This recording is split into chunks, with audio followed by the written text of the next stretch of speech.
Hello everyone, आज है 13 फरवरी और आज इस वीडियो में हम बात करने जा रहे हैं यस बैंक के बारे में। देखिए 27-28 रुपए का शेयर है। एक बड़ी रफ्तार हमने यहाँ पर देखी जरूर थी। 22 रुपए से लगातार भागकर ये 32 पे गया था। 40% से भी ज्यादा की तेजी इसने दिखा दी थी, लेकिन उसके बाद अगर आप देखो तो कल एक बहुत बड़ी गिरावट देखने को मिली और आज भी मॉर्निंग में तो यहाँ पर बड़ी गिरावट थी। 27 पे चला गया था ये, बाद में अभी थोड़ा बहुत रिकवर करने की कोशिश जरूर कर रहा है, बात करेंगे उसके बारे में। लेकिन उससे पहले अगर आपने अभी तक चैनल को सब्सक्राइब नहीं किया है तो प्लीज़ अभी इसे सब्सक्राइब कर लीजिए, क्योंकि आगे भी बहुत सारे वीडियोस हैं जो आपको काफ़ी ज़्यादा हेल्प करेंगे। तो यस बैंक का शेयर पिछले एक महीने में देखो तो अभी भी 12 से 13% की तेज़ी है। एक साल में अगर हम देखेंगे तो 67% का अभी भी बहुत बड़ा ग्रोथ है। देखिए जो तेज़ी बनी थी वो नवंबर से यहाँ पर बनी थी। 16 रुपए से 32 पे गया, डबल किया था इसने पैसा। 100% का इसने आपको रिटर्न कमा कर दिया था अगर आप उस लेवल से काउंट करते हैं तो। लेकिन अभी अगर आप देखो तो थोड़ा बहुत करेक्शन है और ये पहली बार नहीं है।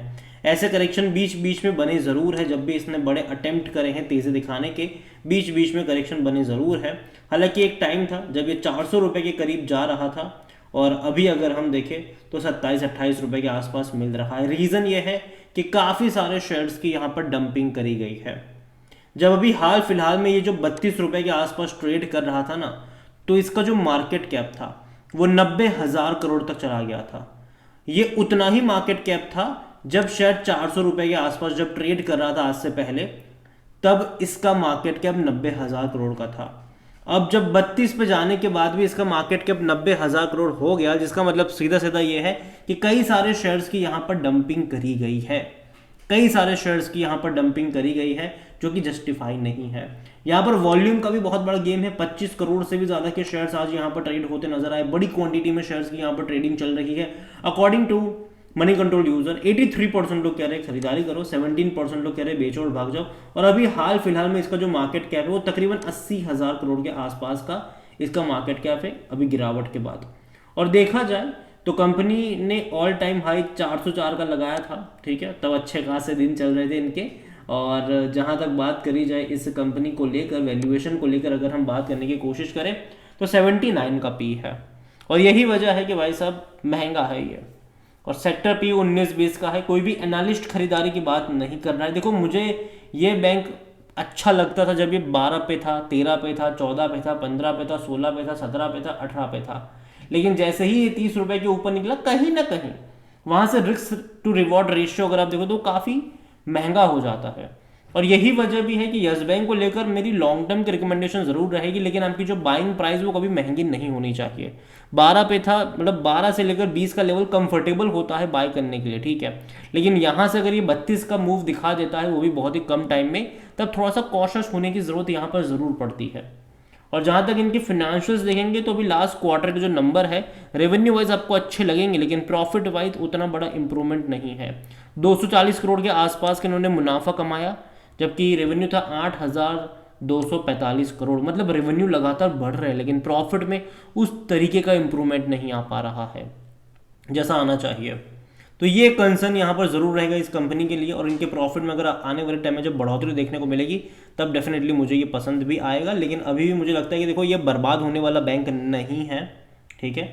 अच्छा खासा पैसा उन्होंने रेज कर लिया है, भले ही शेयर्स की डंपिंग करके ही सही, लेकिन अच्छा खासा पैसा इन्होंने रेज कर लिया है। जब यस बैंक क्राइसिस आया था तो इन्होंने 10 रुपए के भाव पर बैंकों को इक्विटी दी थी और 10,000 करोड़ रुपए रेज करे थे।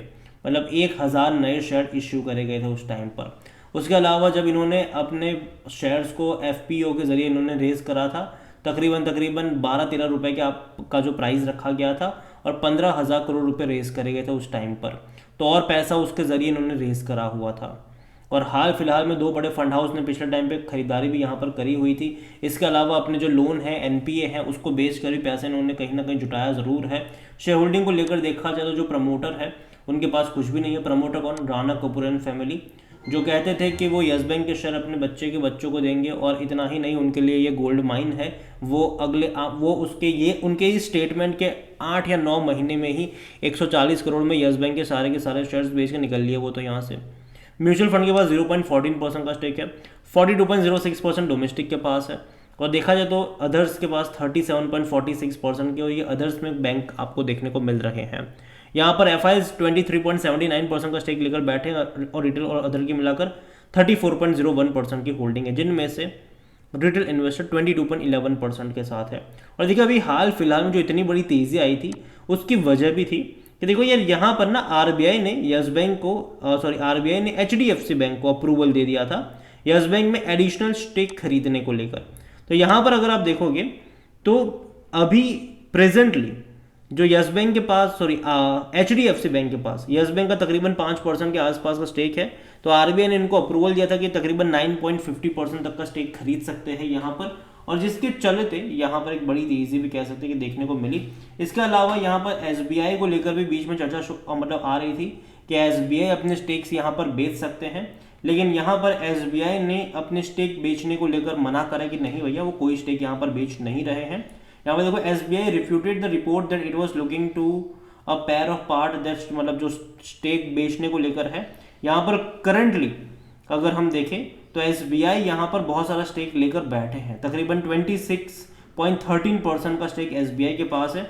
अगर आप नंबर ऑफ शेयर्स में वो काउंट करोगे तो भैया 750 करोड़ से भी ज़्यादा के शेयर्स है ये, 750 crore equity, numbers of equity, जिसकी कुल वैल्यू अभी बनती है 23,577 करोड़ की वैल्यू बनती है। तो बहुत बड़ी क्वांटिटी में अभी एसबीआई के पास शेयर हो। जब ये ऐसी अफवाहें आती है कि एसबीआई बेच सकता है तो भाई साहब एक बहुत बड़ी गिरावट एक्सपेक्टेड रहती है, क्योंकि 750 करोड़ शेयर्स एक झटके में तो नहीं बेचे जा सकते। यहाँ पर अगर बात करी जाए तो अभी हाल फिलहाल में यस बैंक को यहाँ पर एएसएम फ्रेमवर्क में डाला गया है ताकि इन्वेस्टर का जो प्रोटेक्ट है, मतलब जो एटलीस्ट इन्वेस्टर का पैसा प्रोटेक्ट करा जाए, ताकि हाई वॉलिडिटी यहाँ पर अभी के टाइम पर देखने को ना मिले। मतलब 5% से ज़्यादा की अपसाइड और डाउनसाइड यहाँ पर आपको नहीं देखने को मिलेगी। और यहाँ पर अभी अगर हम जो गिरावट भी देख रहे हैं 32 से 27 का जो लेवल अगर हम देख रहे हैं, तो यहाँ पर सिंपली अगर आप देखो तो वो एक प्रॉफिट टेकिंग है। और पिछले कुछ टाइम से सोशल मीडिया पर हर जगह पर ये चर्चा भी शुरू हो चुकी थी कि आज से जब इतने साल पहले जब यस बैंक का शेयर 400 रुपये के आसपास ट्रेड करा था तब उसका मार्केट कैप 90,000 करोड़ का था, अभी भी उसका मार्केट कैप 90,000 करोड़ पहुंच चुका है। तो जाहिर सी बात है जब अच्छे दिन थे, जब बहुत अच्छे दिन थे, तब इसका मार्केट कैप 90,000 करोड़ का था। अब उतने भी अच्छे दिन नहीं है, लेकिन तब भी अगर 90,000 करोड़ का मार्केट कैप चला जाता है तो वो उस पोजीशन को डिजर्व नहीं करता है। यहाँ पर यस बैंक को लेकर देखा जाए तो कंपनी बैंक डेफिनेटली एक अच्छे गोल्डन पीरियड से गुजरा जरूर था, लेकिन बाद में एक बहुत बुरे दौर से भी गुजरा और कई सारे शेयर्स की यहाँ पर डंपिंग भी हुई है। और यही वजह है कि यस बैंक का शेयर जब बहुत बड़ी तेजी दिखाने की कोशिश करता है तो एक प्रॉफिट टेकिंग यहाँ पर देखने को मिल जाती है। और यहाँ पर अभी अगर हम देखें तो यस बैंक को लेकर जब यस बैंक क्राइसिस आया था, कई सारे बैंक्स ने यस बैंक को बचाने के लिए आगे आए थे और 10 रुपये के भाव पर इक्विटी खरीदी थी। और तब इनके ऊपर 3 साल का लॉक इन पीरियड लगा था कि 3 साल से पहले वो इस शेयर्स को नहीं बेच सकते। अब वो 3 साल भी खत्म हो चुके हैं, तो कहीं ना कहीं कभी ना कभी कोई ना कोई बैंक बेचने के लिए अगर आता है तो एक शॉर्ट टर्म का एक वो डर रहेगा कि यहाँ पर गिरावट देखने को मिलेगी।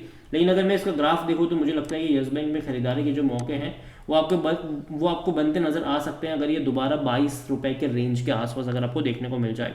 लेकिन अगर आपके पास है तो कंटिन्यू करो, अगर गिरावट आ गई तो वो टेम्पररी होगी, लॉन्ग टर्म में मुझे लगता है कि रिकवरी यहाँ पर लौटनी ही चाहिए। कोई दिक्कत अभी के लिए मुझे यहाँ पर लग नहीं रही है। लेकिन हाँ, यहाँ से एक बहुत बड़ी तेज़ी मुझे लगता है कि आने में थोड़ा टाइम लगेगा ज़रूर। अब यहाँ से थोड़ा सा कंसोलिडेट्स वाला फेज़ यहाँ पर आना चाहिए, एटलीस्ट 20 से लेकर 30 रुपए की रेंज में।